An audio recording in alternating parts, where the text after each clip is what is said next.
네, 대문 풍수에 대해서 한번 살펴보도록 하겠습니다.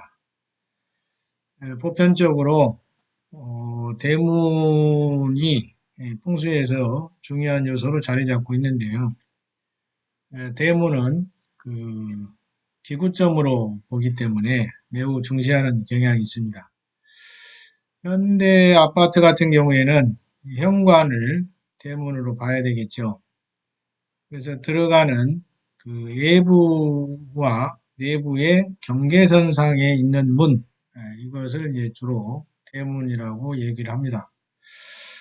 이 경전 거각 풍수를 쓴 사원근 선생, 이 책에 보면 대부분 보편적인 그 대문 관련 풍수적 내용을 담고 있습니다. 그래서 이제 특히 이제 양택삼해라고 그래서 문조조 중에 그 문에 포함이 되는 구성 요소이고요. 또 안에 들어가면 방문도 있겠죠. 근데 여기서는 이제 대문 풍수에 대해서 보편적으로 풍수 지관이라면 거의 다 아래와 같은 그 이런 내용들을 기본적으로 인지하고 있는 거죠. 그래서 대개 보면 경험법칙에 의해서 그 자연법칙을 이제 터득한 내용들, 이런 내용들로 꾸며져 있습니다. 그래서 이제 사원근 선생에 대해서 간략하게 한번 보면 이분이 이제 대만에서 풍수라든지 명리라든지 성명학 쪽에 상당히 그 권위가 있습니다. TV를 보면 많이 나옵니다. 이분 촬영한 내용이요. 특히 이제 풍수가 주종목 같습니다. 그리고 이제 명리도 가끔씩 하게 되고요. 또 때로는 뭐 관상까지도 이렇게 분야를 넓혀서 하고 있는 것으로 보여집니다. 그래서 대부분 이제 잘하시는 분야가 아마 풍수하고 명리하고 성명학 쪽이 이분이 잘하시는 내용으로 보여집니다. 그래서 이분은 그 책을 출간한 걸 보면 거의 풍수책입니다. 사실 그 제목만 보면 경전거가 풍수니까 옛날 그 풍수경전이 들어가 있는 거 아닌가 이렇게 생각할 수가 있는데 꼭 그러한 것만은 아니고 옛날에 전해져 내려온 풍수에 사용되어진 일정한 그 법칙들을 가지고 양택에 적용해서 설명을 해주고 있습니다. 그리고 그 내용 중에 보면 개인적으로 이제 경험상 경험하면서 이제 검증하면서 깨우쳤던 내용들도 많이 들어가 있는 것 같습니다. 이분은 그 실력 있는 것으로 많이 알려져 있고요. 그리고 이제 그 풍수 관련 협회 뭐 이런 쪽에 많이 그 이름을 올리고 있는 것 같습니다. 강조를 많이 쓰신 것 같아요. 여기도 보면은 중화 가묘도파 장문종사인데 보통 그 도파 쪽이면 부적 관련된 내용도 많이 다루는데 이쪽은 그게 아닌 것 같아요. 이분이 부적 관련돼서 언급한 내용을 별로 보지를 못했습니다. 그리고 중화성상 육리 가묘사 협진회 전국 총회 이사장, 중국 정통 민속풍수 교육협회 전국 총회 이사장 많이 있습니다. 아무튼 이런 감투들을 이렇게 쓰고 있는 것 같아요. 이 가묘 쪽이죠.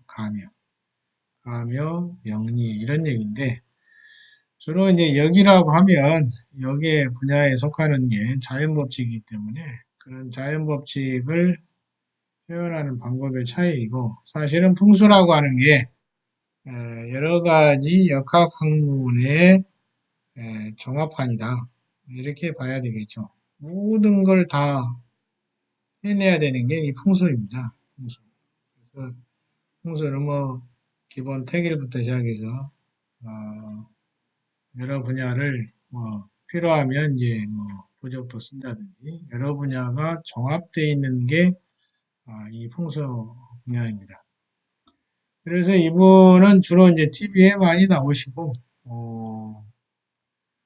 책도 많이 집필하셨습니다. 그 중에 제일 많은 책이 풍수책입니다. 풍수 관련 책입니다. 그래서 이제 경전 거가 풍수에서 언급하고 있는 내용 중에 일부만 몇 가지만 보면 이러한 내용들을 담고 있습니다. 그래서 이제 제일 중요한 게 문 자체의 크기도 중요하겠죠. 크기, 사이즈, 크기가 중요합니다. 그러면 가로, 세로, 이 부분, 또 세로 부분 이런 이제 그 크기를 매우 중시하는 경향이 있고요.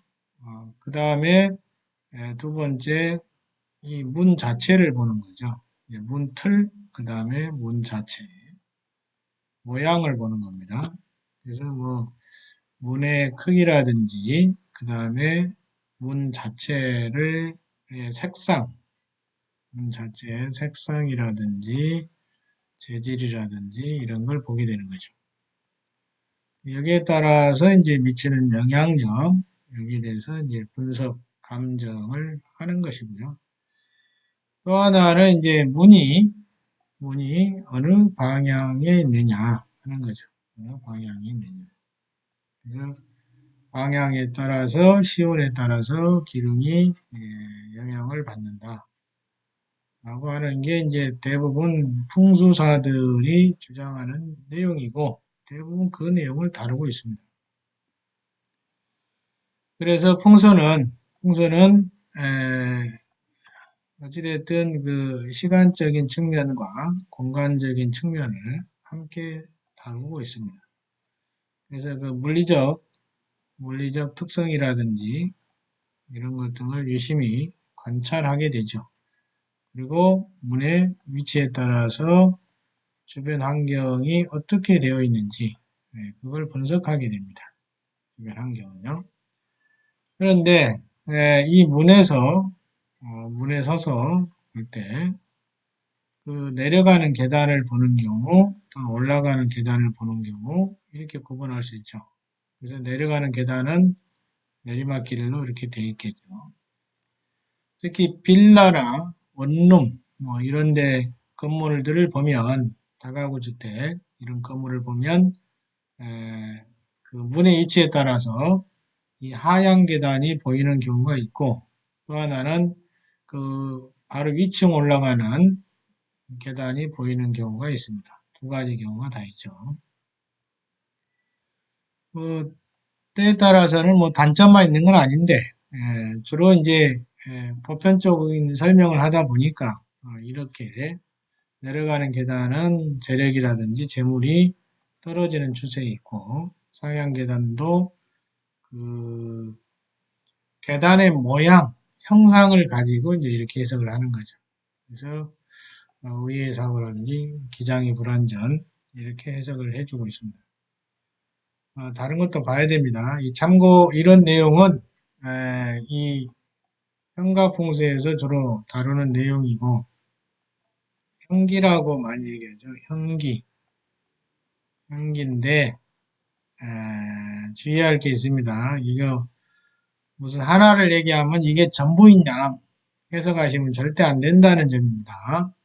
어느 집이든지 이 문과 문의 안쪽 그 다음에 문의 바깥쪽의 환경이 다 다르기 때문에 천편일률적으로 해석할 수는 없습니다. 그리고 계단의 규모나 크기, 경사도의 크기라든지 경사도의 정도라든지 이런 게 다 다르죠. 그리고 계단의 모양도 다르기 때문에 천편일률적으로 해석하시는 건 삼가해야 되고 이렇게 설명하는 것은 보편적인 상황만을 얘기하는 것일 뿐입니다. 대부분 그 인터넷상에 올라온 자료를 보면 대부분 이렇게 해석을 하는 정도에 그치고 있습니다. 나머지는 세부 사항에 따라서 구체적으로 해석을 할 수 있게 되는 거죠. 그리고 어느 집이든 동일한 환경을 갖고 있는 것은 거의 드물게 되어 있습니다. 또는 개인의 사용 그 이력에 따라서 어떠한 행동 패턴을 보이느냐에 따라서 사용하는 패턴이라든지 동선이 다르게 나타날 수도 있죠. 그래서 여기서 얘기하는 것은 보편적으로 이렇게 이런 기본 형기, 아주 그 풍수의 기본에 속하는 내용이죠. 이 정도 내용은. 이런 기본적인 내용 정도가 베이스에 깔려 있는 거죠. 그래서 그러한 측면에서 이해를 해주시고 이것이 전부인 양 절대 하시면 안 된다는 점을 유념해야 됩니다.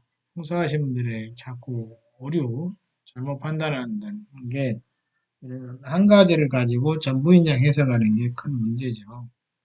어쨌든 이런 게 있다는 점. 그 다음 두 번째는 집하고 문의 크기 비교하는 거죠. 집하고 문의 크기를 비교합니다. 대소가. 문과 집의 크기는 적절해야 되는데 그냥 생각을 해도 이해가 좀 빨리 올 수 있는 부분입니다. 집이 작은데 문이 크다 그러면 바람이 들고 나는데 그 풍력의 강도라든지 속도라든지 이런 측면에서 조금 강하게 될 수 있는 환경이 조성이 됩니다. 그것은 풍수적으로 좋은 환경을 제시해 준다고 볼 수가 없죠. 또 하나, 너무 문이 작으면 공기 흐름이 장애를 가져옵니다. 그러면 공기순환이 잘 되지 않기 때문에 건강적으로도 문제가 생길 수 있죠. 또 하나, 대문하고 요즘에 그 승강기하고 이렇게 마주보는 경우가 있어요. 이 경우에도 공기 흐름에 큰 변화를 줄 수 있는 것입니다. 그래서 승강기에 오르고 내림, 그 다음에 문이 개폐되는 거, 열리고 닫히고 열리고 닫히고 하는 거, 이런 것이 영향을 줄 수 있는 거죠. 거리 원근도 다 봐야 되겠죠.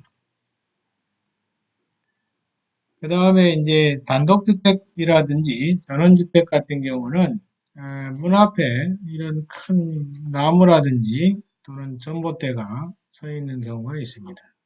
이런 경우 문하고 대면하는 것은 호흡기관인 문의 그 호흡을 왜곡시키는 측면이 있습니다. 그래서 이런 것을 천심살이라고도 하는데요. 표현하는 사람마다 다양하게 표현하는데 형기적인 의미로는 이런 상태를 말한다고 생각하시면 될 것 같습니다. 그래서 문에 걸쳐 있는 거죠.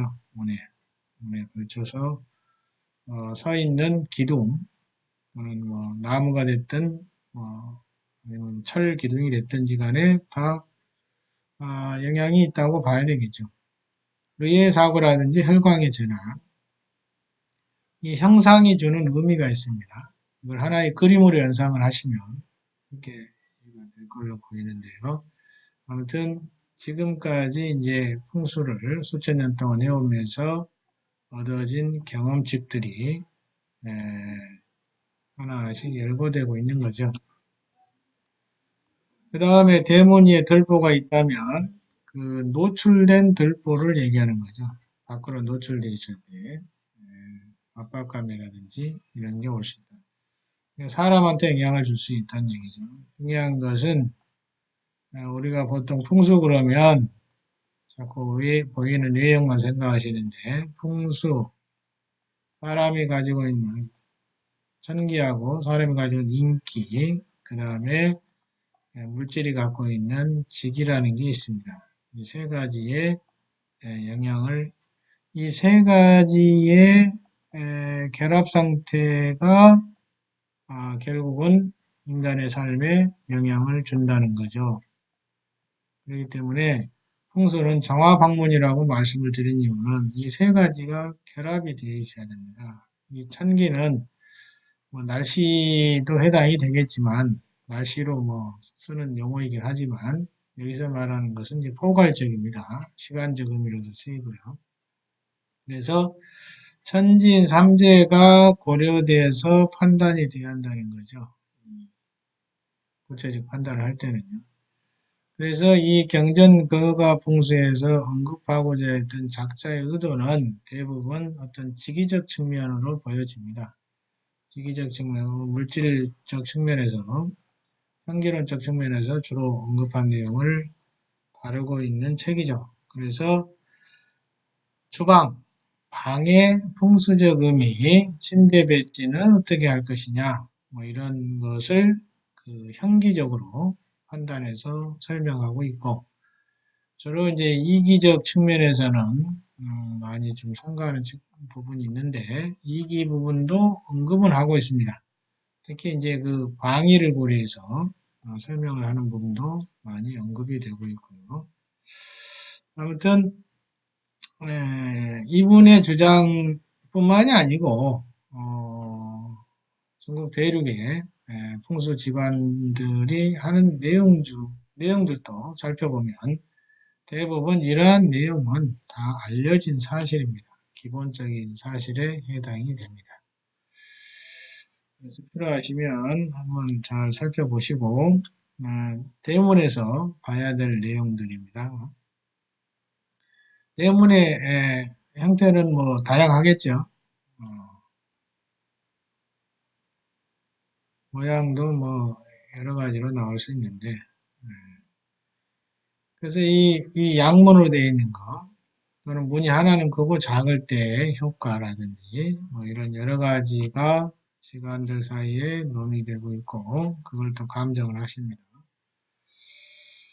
그래서 문의 위치가 매우 중요합니다. 들어가는 문 어디로 들어갈 것이냐 하는 거죠. 그리고 이제 중국 대륙도 보면은 풍수에 대해서 다양한 언지를 하고 있죠. 대형 풍수. 간단하게 보면 이런 사이트에 올라가 있는 인터넷 사이트 이렇게 보면 이런 내용들이 담겨 있어요. 대문과 후문은 서로 일직선상에 있으면 상천하면 안 된다. 서로 뚫고 지나가면 안 된다. 이런 얘기인데 불가상정이죠. 일직선상에 있을 때 얘기입니다. 주로 이제 양택은 앞에 문이 있고 후문이 있을 때 후문하고 일직선상에 있는 경우를 말하죠. 이게 재래 제거의 뜻을 갖고 있습니다. 여기도 보면 재부가 모일 수 없다 그랬죠. 불능치라고 했는데 그래서 이 문을 설치할 때는 좀 이 앞문과 후문이 배합이 좀 어울려야 되는데 일직선상에 있는 경우는 불합리하다는 내용이죠. 자, 일반 풍수사들이 다 이렇게 해설을 합니다. 문에 대해서. 그 다음에 뭐 사문은 설치하면 안 된다 이런 얘기인데 경사지문. 뭐 사문은 문 자체가 경사지게 설치하는 거죠. 틀어놓는 거죠. 원래는 이렇게 설치한다든지 문을 이렇게 드나들게 하는 거죠. 대부분 뭐 이렇게 해도 된다는 기관도 있지만 대부분 부정적인 시각이 좀 많은 편입니다. 이렇게 방향을 틀어서 시기적절하게 응용을 한다는 분도 계신데 상대적으로 이런 건 별로 좋은 것으로 현기적인 측면에서는 좋은 것으로 보지 않고 있다. 또 뭐 문 앞이 경사되어 있는 경우도 있을 것이고요. 경사진 것도 별로 좋은 건 아니겠죠. 앞에 다항이 형성되는 것은 평평한 부분이 있을 경우를 좋게 취급을 하고 있죠. 또 마찬가지로 뭐 이것도 마찬가지인데 대문하고 창문하고 마주 보면 안 된다는 거죠. 이건 똑같은 논리입니다. 기류가 좀 강해지겠죠. 그 다음에 이렇게 유리로 많이 하는 건데 유리로 많이 하는 문을 이 담장을 그냥 창문을 통유리로 많이 하는 경우를 볼 수가 있습니다. 가급적이면 일부분을 적용을 하되 사면을 유리로 장식하는 것은 상가가 아니고서는 해서는 안 된다는 측면을 얘기하고 있습니다. 그래서 뭐 개인 사생활 뭐 비밀 누설이라든지 또는 상대방이 바람을 피울 수 있다든지 뭐 이런 조건이 형성되고 있다는 것을 설명해 주고 있죠. 대부분 문은 주변 환경과 같이 비교를 하면서 설명을 해주고 있습니다. 모든 주관들은 거의 다 이런 식으로 해석을 하고 있죠. 그래서 뭐 여기에 나와 있는 것뿐만이 아니고 요즘 시대 조류에 따라서 건축물의 형태나 모양, 또 문의 위치라든지 이게 많이 바뀌고 있습니다. 여기에 맞춰서 해석을 할 수 있어야 되겠죠. 여기까지 풍수에서 다루고 있는 대문에 관한 보편적인 분석 틀에 대해서 언지를 해드렸습니다. 마치겠습니다.